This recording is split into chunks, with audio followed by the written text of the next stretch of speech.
I wanted to record this message today to ask the public to think before they call for an ambulance. Our people are working incredibly hard to provide you with the best possible care in these exceptionally challenging circumstances.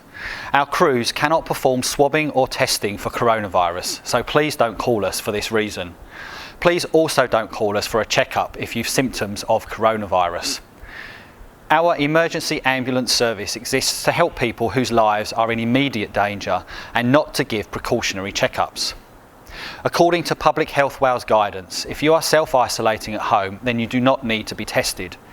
You do not need to call 111 to tell us you're self-isolating.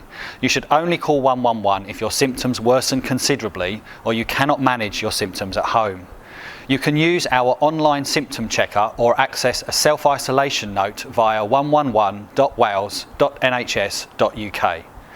We do understand that you are frightened and concerned, but using us unnecessarily is taking our precious resources away from patients who really need our help.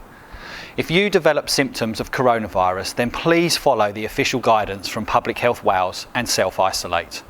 The message from government is simple: stay at home, protect the NHS, save lives.